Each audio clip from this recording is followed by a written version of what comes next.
Enquanto estava acontecendo, acho que foi a primeira ou segunda canção, ou terceira, ou essa, eu fiquei lembrando de um texto em Apocalipse, e eu acredito que um dia todas as igrejas praticamente evangélicas do Brasil vão ter que pedir perdão, porque Apocalipse nos fala sobre um evento futuro, em que o Senhor comprou para si povos de todas as línguas, tribos, raças, e esse povo comprado de várias nacionalidades, com a sua cultura, diz o texto que eles estão em pé, louvando a Deus.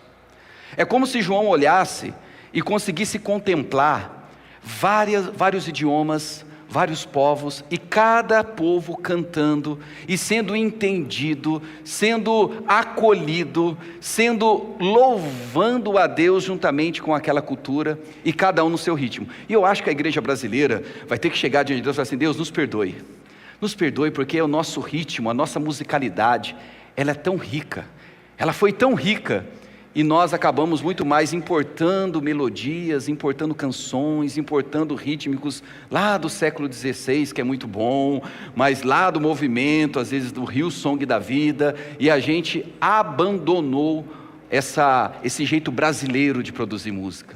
Nós perdemos a nossa bossa nova, nós perdemos o nosso bom sambinha, nós perdemos os nossos ritmos, porque a gente se encantou com ritmos de outras culturas. Eu espero que a gente chegue a essa maturidade, eu espero que aos poucos a gente consiga ir adotando e absorvendo essa beleza da musicalidade brasileira e louvando a Deus através desses ritmos. Amém? Eu sei que alguns falam amém um pouco mais travado, porque talvez a tua concepção de louvor e adoração se restringe a uma musicalidade europeia, né? Ou talvez apenas com os hinos, ou a nova geração apenas do worship, e com isso a gente se perde na nossa musicalidade. Que Deus nos ajude, que Deus continue capacitando as nossas formações a sempre incrementar assim, para que a gente louve a Deus conforme a nossa cultura também, tá bom? Muito bem, essa mensagem de hoje, eu queria ter feito ela há 10 anos aqui. Ou seja, 10 anos atrás, eu gostaria de ter pregado essa mensagem. Por fim eu não preguei, mas no passar dos anos eu fui pegando alguns elementos do que eu vou falar hoje à noite e colocando nas mensagens. Mas essa semana ficou tão forte na minha mente, no meu coração, saudades desse assunto, e aí eu voltei para estudar e eu percebi que há 10 anos, quando eu me propus a querer falar e não falei, ainda hoje, esse assunto, esse tema, esse autor é tão falado. Se você for estudar sociologia, o autor que eu vou citar essa noite é um dos autores mais lidos e o mais influente do século 21. E você vai entender o paralelo que a gente vai fazer através desse texto, que você já deve estar suspeitando, que é o texto da mulher samaritana, mas o que tem a ver com essa expressão sociedade líquida, ou modernidade líquida. Calma lá, vamos orar? Senhor, nós vamos olhar para a Tua Palavra, e nós pedimos que a Tua Palavra olhe para dentro de nós, de uma tal maneira, que sejamos tocados por ela, e assim possamos experimentar daquilo que está no seu coração. Deus, em nome de Jesus, que não seja uma fala da boca para fora, e um ouvir, ó Deus, apenas do ouvido, mas que seja um falar do coração, pelo Teu Espírito, e ao mesmo tempo um acolher no coração de cada um de nós, e assim o Teu Espírito promova uma revolução em todos nós essa noite. Nós oramos assim, em nome de Jesus, amém, amém. Muito bem, esse autor, até hoje, esse polonês, ele é lido, estudado, falado, uma das maiores, se não for a maior referência em sociologia, Zygmunt Bauman, não precisa decorar esse nome, mas esse homem fez uma leitura do nosso tempo, ou seja, o que é esse tempo que nós vivemos, e sendo assim, como que a gente pode viver num novo tempo? Aí você pode falar, que novo tempo é esse? Sempre que a gente olha para a história vai se moldando de um jeito, e ela vai mudando aos poucos, e a gente vive um período agora que uns chamam de pós-modernismo, depois da idade moderna, da revolução industrial, que de repente Deus é colocado de uma certa forma para escanteio, o homem passa a ser o centro das atenções, a gente tem tanta coisa, a modernidade, a ciência crescendo, agora surge um novo tempo, e a pergunta é, como que nós podemos viver e responder dentro desse tempo? Só que esse tempo já está passando, aí que vem o tal do pós-modernismo, uma transição, ou hipermodernismo, ou como Bauman vai dizer, nós vivemos esse tempo de modernidade líquida, sociedade líquida. O que é isso? Antigamente as coisas eram mais sólidas, mais firmes, definidas, você sabia o que era o que, eram coisas mais duráveis. Agora nesse nosso tempo, você já não sabe bem o que é o que. E aí ele vai dizer, é como a água, você coloca a água na tua mão, você pensa que você vai segurá-la e de repente ela escorre pelo vão dos dedos. Ou se você coloca a água num copo, ela vai sumir em formato do copo. Você coloca ela numa superfície mais lisa, plana, ela vai sumir aquela superfície. E o nosso tempo traz essa questão de quebra daquilo que antigamente era muito bem definido. Olha o que ele vai dizer, os tempos são líquidos, porque tudo muda tão rapidamente. Nada é feito para durar, para ser sólido. Antigamente, nós vimos mudanças acontecendo a cada 100 anos. Hoje em dia, gente, todo ano a gente tem uma novidade, por exemplo, no contexto da comunicação. E não estou falando no passar de um ano, mas dentro do ano, lança-se o aparelho do celular modelo tal, e de repente já tem o mais, tem o plus, tem o ultra, tem o mega, tem não sei o que, não sei o que, não sei o que. É tanta mudança que a gente não consegue acompanhar. Isso em todos os aspectos. Aí o Bauman vai dizer assim, esse tempo tudo muda rapidamente. A hora que você pensa que dominou um assunto, já está mudando. Diga-se no contexto profissional, se você não ficar se reinventando, você vai ficando para trás. E aí ele vai dizer, as coisas hoje são feitas para durar pouco, não é para durar muito. Os antigos devem se lembrar do ferro de passar roupa, que durava anos e anos, não é verdade? Aquela geladeirinha que ia passando para filho, avô, filho, neto, bisneto, e vai passando, porque o negócio não quebrava. De repente, eles entram num consenso de fazer com que os eletrodomésticos possam durar menos tempo. E isso foi uma coisa pensada e aplicada. O celular que você estava louco para adquirir, o aparelho que você estava tanto querendo, saiba que ele tem um tempo de validade. E é uma validade programada. Vai se tornar obsoleto. E isso é uma coisa intencional. Como que a gente vive num tempo de tanta transição?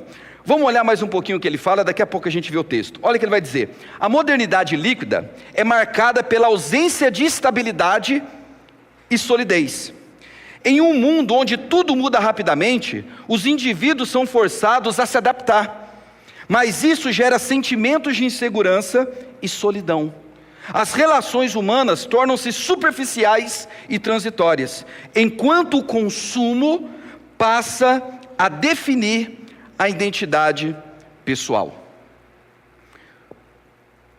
Vínculos são frágeis, descartáveis e desvalorizados. Isso se aplica a todas as instituições, até mesmo a igreja local. Antigamente era louvável o tempo de trabalho numa empresa. O pessoal da antiga, a gente tem alguns irmãos e irmãs aqui que viveram isso, principalmente os homens, né? Entraram numa determinada empresa e fizeram uma carreira. Aí ganharam normalmente um relógio, né? Um relógio tal. Se você tem 20, 30 anos, você vai ganhando tempo. E o grande sonho, né? Vadim foi contar a história dele. Foi Pirelli? Não, onde foi? Não, Goodyear. Entrou com quantos anos, Vadim? Entrou com 20, saiu com 55. Agora, deixa eu falar com a galera nova. Você consegue se ver dentro de uma empresa, num comércio, em qualquer coisa, por todo esse tempo? Não. A nova geração não consegue ver isso como sendo um plano de vida. Vou ficar todo esse tempo. Isso, gente, tem coisa positiva e coisas negativas. O problema é que as empresas mal conseguem se estruturar. Quando elas começam a se estruturar, de repente aquela pessoa já não permanece mais, tem que correr atrás de outro funcionário, outra pessoa para capacitar, e de repente aquela pessoa que capacitou se torna agora um concorrente dela. Não é assim? Mercado de trabalho? Antigamente não era assim.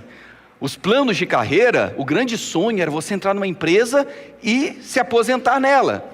Outra questão, apego a brinquedos, a coisas. Eu sei, para a grande maioria aqui o que eu estou falando, você deve estar falando assim, puxa vida, nada a ver com nada.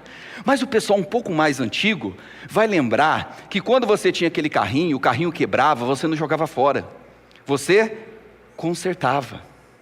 Aí você chegava na casa, né, da pessoa, tinha aqueles bonecos, aquela boneca já faltava um olho, mas não jogava fora. Tinha um cuidado, um carinho. Foi meu primeiro brinquedo, foi o meu carrinho, a minha boneca. Eu lembro, eu tinha um Atari, e olha que eu sou novo. Eu tinha um Atari, e para me livrar do Atari e conseguir o Nintendo, vocês nem sabem o que é Nintendo, né? Foi assim, foi uma luta de você abrir mão disso. Hoje em dia, gente, a gente não tem nenhum apego a brinquedo, não tem nenhum apego, dei um exemplo, a celular, não tem nenhum apego a computador, a tablet. Usou, compra outro, tchau. É como se eu não tivesse nenhum vínculo histórico com aquilo. Isso vai trazendo as suas implicações, positivas e negativas. Outro detalhe, casamento era um sonho. Qual que era o sonho de uma mulher? Casar, ter filhos, ter netos, ter sua casinha, ter sua história. Hoje em dia você conversa com essa nova geração, dessa sociedade líquida, dessa modernidade líquida, desse pós-modernismo, a mulherada não quer saber de casamento não. Volto a falar, tem ponto positivo e ponto negativo. Porque antigamente você nem tinha opção se não fosse o casamento. Aí hoje a mulher tem a opção de não querer casar. Ela consegue sobreviver, tem mercado de trabalho e assim por diante. Mas em compensação, foi se quebrando aquilo que tinha formato. Hoje não se fala sobre casamento. Prova que até a nossa lei teve que se readaptar, porque as pessoas não fazem mais uma cerimônia religiosa, ou uma cerimônia, ou vai lá assinar o papel, simplesmente moram juntas e vão vivendo juntas. Aí a lei, para proteger, para tentar dar um formato, foi lá desenvolver união estável. Nem sei em que nível está hoje, quanto tempo se define que já é um casamento. Vai mudando a lei, mas a grande questão, tudo é muito líquido, não existe nada tão firme. E não apenas isso, mas a instituição igreja local. Se você conversar com o pessoal da antiga, se eles forem presbiterianos, se você falar com ele assim, escuta, vamos mudar de igreja? Rapaz, você vai comprar briga. Tem que acontecer uma coisa muito, mas muito séria para um presbiteriano deixar de ser presbiteriano, um católico deixar de ser católico, um batista deixar de ser batista, um assembleano deixar de ser assembleano. Tem que ser algo que ele chegou a uma conclusão e falou assim, nós precisamos romper, precisamos começar um novo ciclo, precisamos começar uma nova história, não dá para permanecer onde nós estamos. Mas ainda assim, antigamente, as pessoas eram exploradas, tomavam a bordoada do pastor, o pastor era sem educação, o pastor era explorador, fazia, aprontava, a igreja era um inferno, mas não saía. Hoje em dia, essa sociedade líquida, esse modernismo líquido, a gente vê, por exemplo, contexto de igreja local, detalhe, as instituições foram quebradas, dissolvidas. Aí a igreja local também experimenta disso. Quantas pessoas que eu recebi aqui como membro, depois de um mês já estava em outra igreja, eu nem sabia, eu simplesmente fui e falei, tchau, benção, já estou em outra igreja. Né? Quantas pessoas que dentro da igreja não falam bem da sua igreja local? Quantas pessoas que dentro da sua igreja falam bem de outras igrejas e não falam da sua? Quantas pessoas que vivem até uma vida dupla, vai numa igreja, vai na outra, mas não no sentido de ter feito uma visita, é tudo muito saudável, é tudo muito bom isso, mas é gente que já não tem mais aquele vínculo, aquele apego de falar assim, eu quero construir a minha história nessa igreja local, com seus problemas, com seus dilemas, eu quero construir uma história aqui, a não ser que seja algo insuportável. Eu lembro de um presbítero, falecido presbítero Camilo, presbítero anos e anos e anos em Cesarolange. Aí um dia conversando com ele, acho que ele falou a respeito do casamento, se foi da filha, alguma coisa assim, e ele dizia assim, olha, eu falei para ela, eu só vou no seu casamento, se você casar na igreja que nós sempre frequentamos. E a filha, a sobrinha, não lembro o que era, dizia assim, mas a nossa igrejinha é tão pequenininha, é uma igrejinha tão feinha, tem a igreja tal, e ele falava, se você não casar dentro da nossa igrejinha feinha, igual você está narrando, eu não participo do teu casamento. Então antigamente tinha assim um apego à instituição profissional, apego à instituição casamento, apego à instituição família da fé. Hoje em dia, tudo é muito relativizado. O que a gente pode aprender com isso? Vamos lá. Eu peguei algumas frases aqui que resumem um pouquinho essa obra dele. Acompanha comigo e eu prometo que a mensagem vai ser rápida, tá bom? Vamos lá. Vivemos tempos líquidos, nada é para durar. Próximo. Os tempos são líquidos porque tudo muda tão rapidamente, nada é feito para durar, para ser sólido. Isso aqui são as críticas que ele vai levantando para esse nosso tempo do século 21. A modernidade líquida é uma modernidade de desengajamento e descompromisso. Olha que interessante. As pessoas não querem mais se engajar com a igreja, se engajar com a instituição, se engajar com a empresa de trabalho, não querem saber de engajamento, de participação. Com isso cria-se agora um fenômeno religioso, as pessoas que simplesmente vão num contexto, um domingo, e não querem conhecer ninguém, não quer participar de nada, não quer se envolver com nada, não quer se dispor a nada. Esse é um fenômeno que acontece na igreja brasileira. Calma, não estou jogando indireta, de verdade. Tá bom? Continuando. Próximo. Na modernidade líquida, os vínculos são leves e frágeis, facilmente rompidos quando deixam de ser conveniente. Gente, qualquer coisinha vira cara. Qualquer coisinha acaba a amizade. Qualquer coisinha pula fora do trabalho. Qualquer coisa faz com que haja um conflito e aquele conflito se torna sem solução. Aí rompe com o vínculo familiar, vínculo da irmandade, vínculo profissional. Na sociedade líquida, tudo é temporário e transitório. As relações são efêmeras e os compromissos instáveis. Última tela. A incerteza tornou-se o estado natural da sociedade líquida moderna. As pessoas não querem ter mais certeza de nada. Viver na incerteza está tudo bem, a questão é que você vai vivendo. O medo da exclusão se intensifica na modernidade líquida, onde o individualismo é exaltado. Meu irmão, minha irmã, tem gente que morre de medo de ser bloqueado pelo fulano e pela fulana. Tem gente que fica em crise se não receber um like de determinada pessoa. Como eu posso postar isso e o fulano e a fulana não vir aqui se relacionar comigo? E isso vai se formando um pensamento. Perdão, última tela.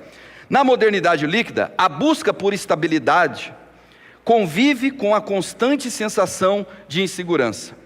A modernidade líquida produz indivíduos que se veem obrigados a reinventar-se continuamente. Bem, isso aqui só foi para a gente dar uma pinceladinha, depois eu coloco à sua disposição para você ler calmamente, mas são algumas frases que mostram o pensamento desse filósofo, desse sociólogo, ele é filósofo-sociólogo, descrevendo o nosso tempo. A pergunta é, como que você pode viver numa sociedade líquida, de tanto relativismo, de tudo isso que nós falamos? A gente vai ver uma história, a história da mulher samaritana.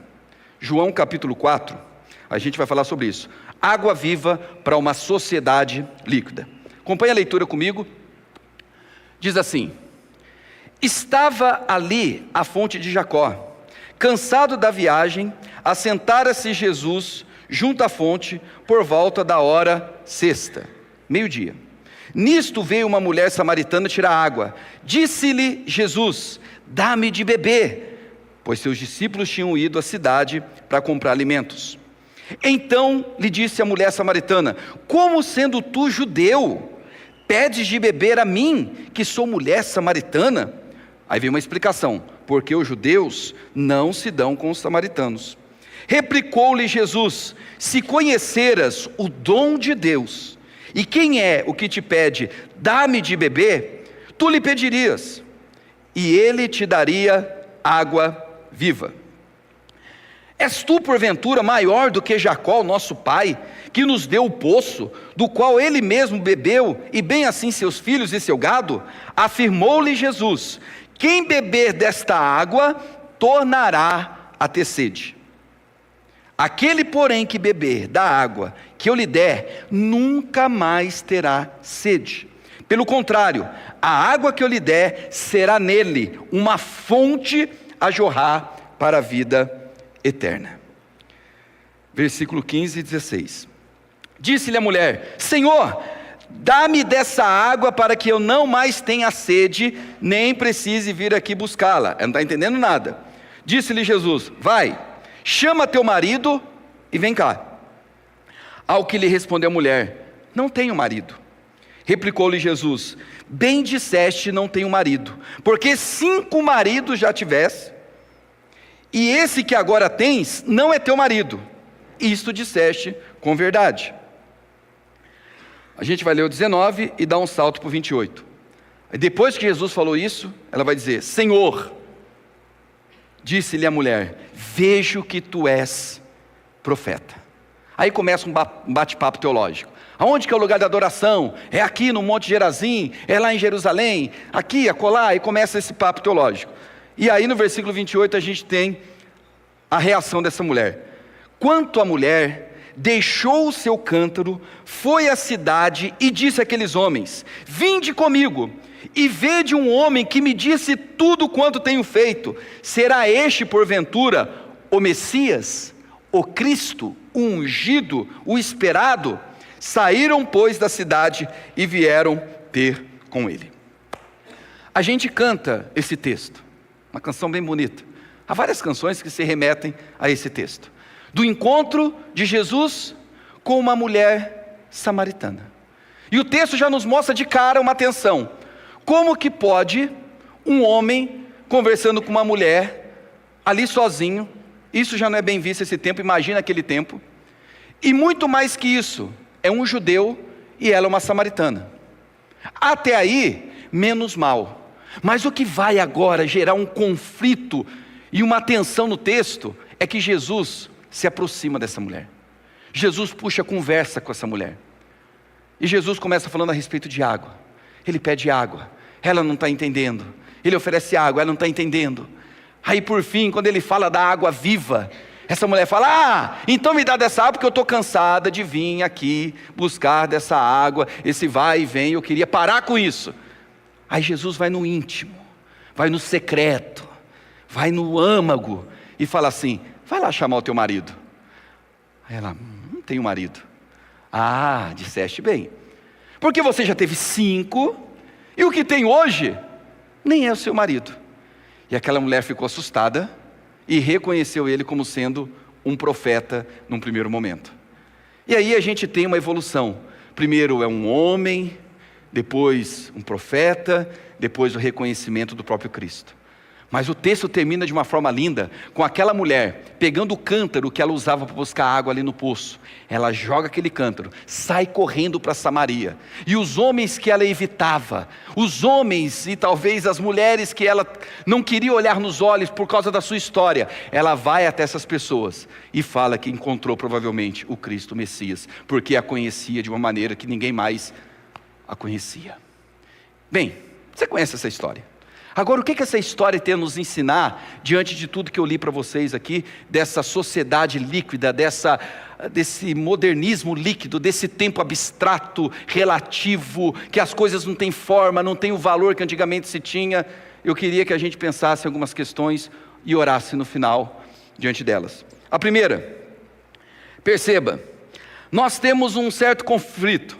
Nós temos Jesus de fato dando uma atenção real. Jesus está interessado em conversar com ela. Inclusive o texto inicialmente, quando nós lemos, diz que convinha que Jesus passasse por aquele lugar. Existe uma questão geográfica, ele tinha que passar por ali. Mas alguns comentaristas vão dizer que quando João faz essa ênfase geográfica, ele está trazendo algo ainda além. Ou seja, convinha que aquele encontro acontecesse. No coração de Jesus convinha que aquilo acontecesse, porque aquilo tinha uma implicação muito especial na visão missionária, no reino se expandindo. Aquela mulher vai alcançar os samaritanos. Então Jesus quer de fato conversar com ela. Ele se assenta, puxa a conversa, mas a gente percebe uma mulher desinteressada daquela conversa e desconfiada. Opa, você é um homem, sozinho comigo aqui? Você está com segundas intenções, você está querendo aprontar alguma coisa. E não apenas isso, você é um judeu conversando com uma samaritana. Será que essa mulher talvez não tenha pensado, talvez ele conhece a minha história de tantos relacionamentos e está me vendo como mais uma pessoa a ser usada por ele, uma pessoa descartável, uma pessoa fragilizada. Então, de um lado, nós temos Jesus querendo conversar, e do outro lado, essa mulher dizendo: para com isso. Quem é você? Judeu? Homem? Essas horas? Eu fico imaginando se Jesus fizesse parte desse nosso tempo líquido, ou de uma certa maneira, se ele tivesse o coração inundado pela liquidez daquela mulher. Você vai entender daqui a pouco. Jesus está sentado no poço. Quando aquela mulher chega, ele se interessa e dá uma atenção real a ela. Agora imagine se Jesus fosse um pós-modernista do nosso tempo. Jesus estaria sentado no poço fazendo o quê? Estaria com o celular na mão, estaria teclando. Aquela mulher ia chegar, ele nem ia olhar. Esses dias eu tive uma experiência muito interessante, mas é o retrato do nosso tempo. Fomos passear no shopping e de repente num banco com 6 adolescentes, os 6 adolescentes, cada um no celular, e de repente um fala assim. E eu falei, peraí, deixa eu prestar um pouquinho de atenção no que está rolando aqui. De alguma forma, eles estavam sentados juntos, cada um com seu celular, conversando entre si,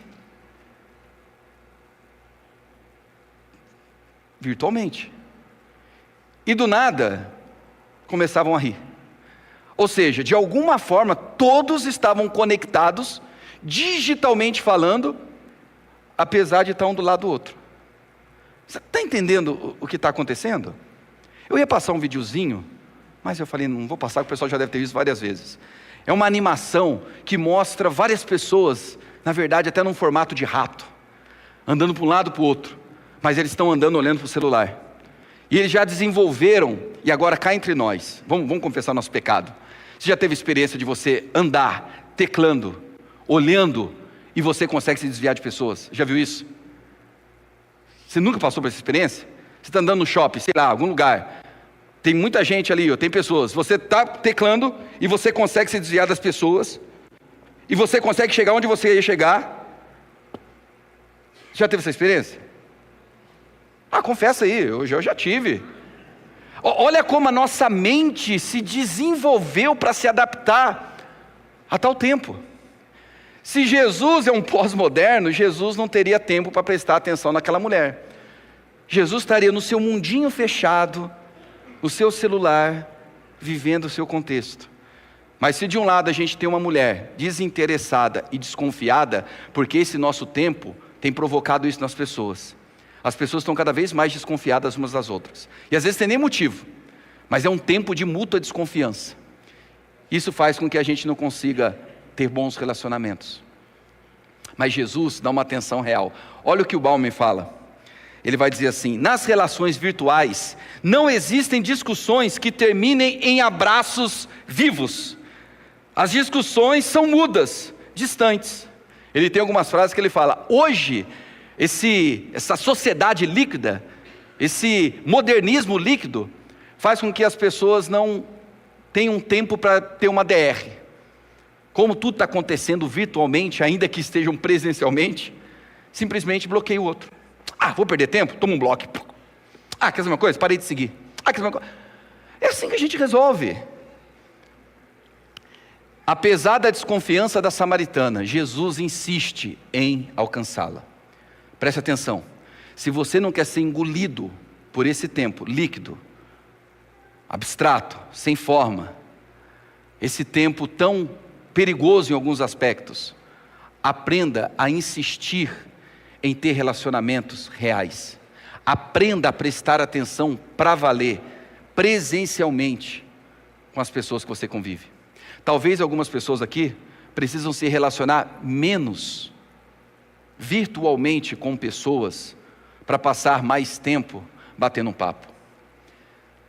Eu tenho visto isso acontecendo, e a gente já fez isso aqui, eu juntamente com algumas pessoas. A gente vai lá no lago, a gente coloca lá esses dias eu levei um cobertor velho, colocamos um cobertor lá, a gente senta, fica batendo papo, olhando para o lago, comendo qualquer coisinha, batendo papo. Ontem eu passei, foi tão bonito ver pessoas com cadeirinhas próprias, sentadas na beirada do lago, olhando para o lago e batendo um papo. Se a gente não tiver algumas atitudes práticas dessa, a gente vai ser engolido por essa pós-modernidade. A gente vai ser engolido por essa sociedade líquida. Outra coisa que eu vejo nesse texto, uma companhia real da parte de Jesus, ao passo que aquela mulher, ela escolhe o isolamento e a solidão. Você viu que o horário, eu traduzi isso na leitura, o horário que ela vai buscar água é o meio-dia, ao meio-dia. Nenhuma mulher ia buscar água ao meio-dia. Ou buscava logo de manhãzinha, bem de manhãzinha, ou no final da tarde. Não se tinha essa prática do meio-dia. Por que ela vai meio-dia? Porque ela não quer ser vista. Ela não quer encontrar pessoas. Ela não quer ter contato. Ela quer se blindar, ela quer se fechar no mundo dela. E o Balme vai falar um pouco sobre isso. Que esse nosso tempo, ele traz uma promessa de liberdade total. Faça o que você quiser. Você tem aí uma multidão de pessoas conectadas com você. Mas porém isso se converteu na tirania da solidão. São pessoas com vários seguidores. Gente com muita gente.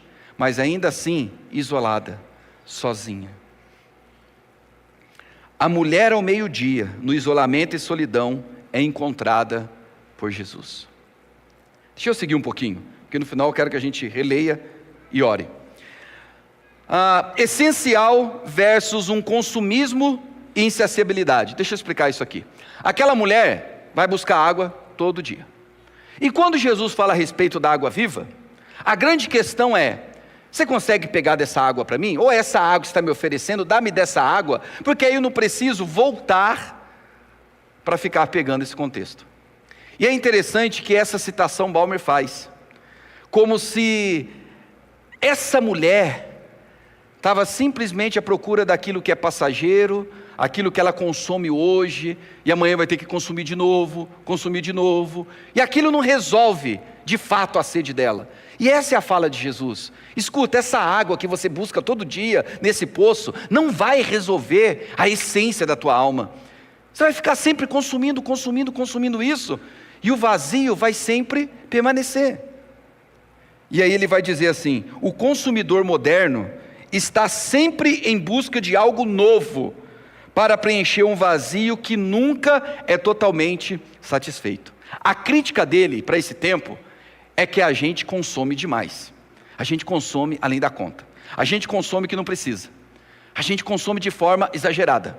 A gente se enrola financeiramente porque a gente só quer consumir. Porque nós somos convencidos que é no consumir que a gente vai ser satisfeito. Mas a satisfação nunca vem. A samaritana insiste numa água que nunca vai saciá-la. E Jesus insiste dizendo: se você me conhecer, se você conhecer o dom, a dádiva, o presente, a graça de Deus, você vai beber dessa água, e a tua vida nunca mais vai ser a mesma. Olha o que Jeremias nos fala. Jeremias 2,13. Porque 2 males cometeu o meu povo: a mim me deixaram um manancial de águas vivas, e cavaram cisternas rotas, que não retêm as águas. Qual que é o clamor de Deus? Gente, presta atenção: eu sou o manancial que vai saciar a tua alma. Eu sou aquele que vai resolver essa insatisfação, essa inquietação, essa busca desenfreada que é em você, e que você tenta de tantas aventuras e de tantas formas, e a situação não se resolve. Eu sou esse manancial, mas vocês trocaram a mim, o manancial de águas vivas, e criaram as suas próprias cisternas rotas, poços furados, poços que não retêm as águas. Às vezes a gente está correndo atrás de poços furados, a gente fica construindo para a gente poços furados, cisternas rotas, que nunca sacia de fato a nossa sede. Em Deus, o consumismo como identidade é desfeito e a alma é saciada. Sabe o que eu espero essa noite? Em nome de Jesus, que o Espírito Santo faça. Mostre para você que não vai adiantar você continuar, caso seja o seu contexto, sendo uma pessoa extremamente consumista, achando que isso vai resolver os seus problemas. Isso talvez está te enrolando cada vez mais e está aumentando a tua insatisfação. Que essa noite o Espírito Santo mostre para você que esse desenfreado desejo de consumir coisas, produtos, pessoas, não vai te levar a lugar nenhum. Somente Deus pode resolver esse vazio que você tenta preencher de tantas formas. Penúltima tela. Relacionamentos duradouros versus descartáveis. Olha o que o Baum diz. As conexões humanas nesse nosso tempo se tornaram mais voláteis, já que o medo de se envolver e a persistente procura por novas experiências dificulta a construção de laços afetivos duradouros. Ou seja, a crítica que ele está fazendo ao nosso tempo é que nós não sabemos e não queremos ter relacionamentos duradouros. Nós queremos relacionamentos a curto, médio prazo de tempo. Nós queremos relacionamentos que quando a gente conseguiu o que a gente quer ter a opção de descartar. E aí ele vai dizer, esse tempo formou uma sociedade de gente descompromissada com o sentimento, com o coração alheio. É gente que não está de fato preocupado com o coração do outro. Está preocupado apenas com o seu bel prazer. Não quer mais relacionamentos duradouros. Não quer mais laços afetivos. A samaritana teve vários relacionamentos. E o atual era um relacionamento descompromissado. Porque Jesus diz a ela assim, vai lá chamar o seu marido. E ela fala, olha, eu não tenho marido. E a fala de Jesus é bombástica. Disseste bem, você já teve 5, olha só. Hoje em dia, quando a gente olha o contexto de relacionamento nesse mundo pós-moderno, um homem ou uma mulher falar que teve uma quantidade dessa de relacionamentos, vai ser chamado de careta, fraquinho, não viveu o bom da vida. Aquele tempo, uma mulher ter tido 5 relacionamentos, e o atual, disseste bem, não é nem teu marido, é uma mulher com a história toda detonada. A gente não sabe se é alguém que acreditou na relação, mas foi usada, ou é alguém que de fato também usava as pessoas, as relações, e não queria manter uma relação duradoura. A gente não sabe o que aconteceu ali. O texto deixa isso em aberto. Mas a questão é que esse nosso tempo cria uma mentalidade de relacionamentos descartáveis, passageiros, superficiais. A gente não está disposto a pagar o preço de ter uma relação verdadeira, profunda, comprometida. A samaritana teve vários relacionamentos, e o atual que ela tinha, não havia compromisso. Por fim, Jesus é a água viva que nos torna fontes. Lembra que Jesus falou assim, olha, você não está entendendo o que está acontecendo aqui. Se você voltar a beber dessa água que você constantemente fica buscando, você vai voltar a ter sede. Mas se você beber da água que eu tenho para você, isso vai ser resolvido na tua alma. E não apenas você vai se resolver, você vai se tornar uma fonte. Essa fonte vai jorrar através de você. É como se Jesus dissesse, eu posso curar a sua história, e a partir da cura da sua história, outras histórias serão curadas. Olha o que o Balmer fala. Não, perdão, aqui é o que o Tony fala. Quem tem esse encontro com Jesus, compartilha por reconhecer que nele e no outro há insuficiências. Precisamos de algo além de nós, de dentro de nós. Deixa eu explicar o que eu escrevi aqui. Quem tem esse encontro com Jesus, se você teve um encontro com Jesus, igual aquela mulher samaritana teve um encontro com Jesus, o que acontece? Você vai compartilhar e vai perceber e reconhecer que você é insuficiente. Você é insuficiente para si e você é insuficiente para o outro. Abrindo aqui um parênteses, uma nota de rodapé para os mais atualizados. Nunca prometa suficiência para alguém, porque você nunca vai ser suficiente para alguém. Você nunca vai estar presente para a pessoa sempre que ela precisar, ou da forma que ela gostaria que você estivesse. Quem faz esse tipo de jura, de promessa, ilude, engana, fantasia.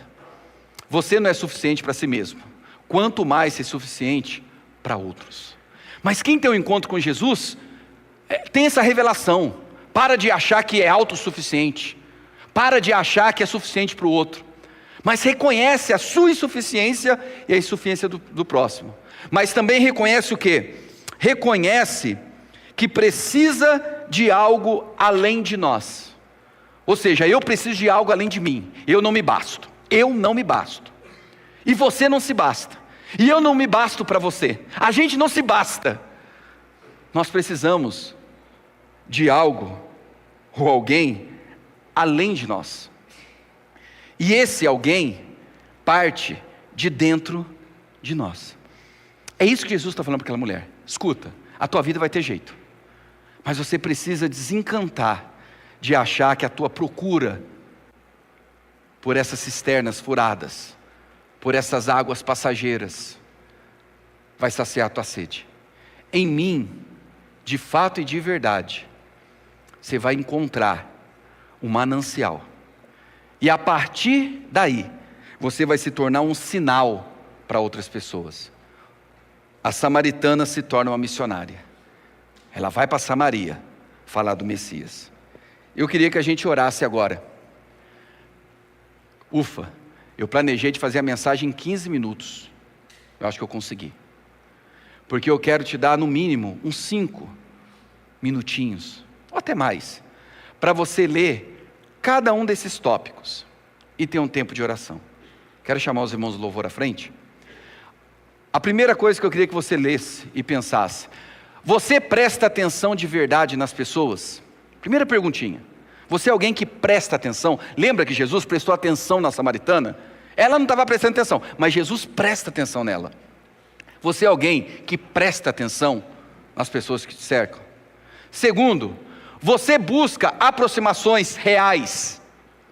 Você quer de fato se aproximar de alguém, não com o intuito de usar esse alguém, mas para fazer diferença na vida da pessoa, aproximação real.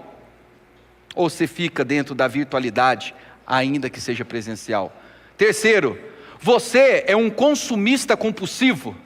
Você é uma pessoa que vive só de gasto, consumindo, sempre tem que ter algo novo, uma roupa nova, sempre que tem uma pessoa nova, uma aventura nova, uma sensação nova. Você é alguém que vive com esse espírito consumista, compulsivo em você.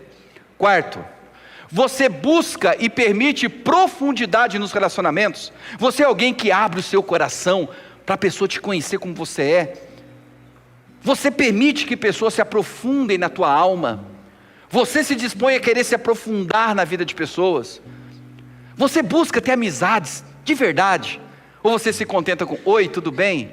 Paz, Deus te abençoe. Ou você é alguém que fala assim: fulano, eu quero passar um tempo para a gente conversar. Vamos tomar um café, vamos sentar lá na beirada do lago, vamos colocar um papelão no chão e vamos bater um papo. Não faça isso pela internet.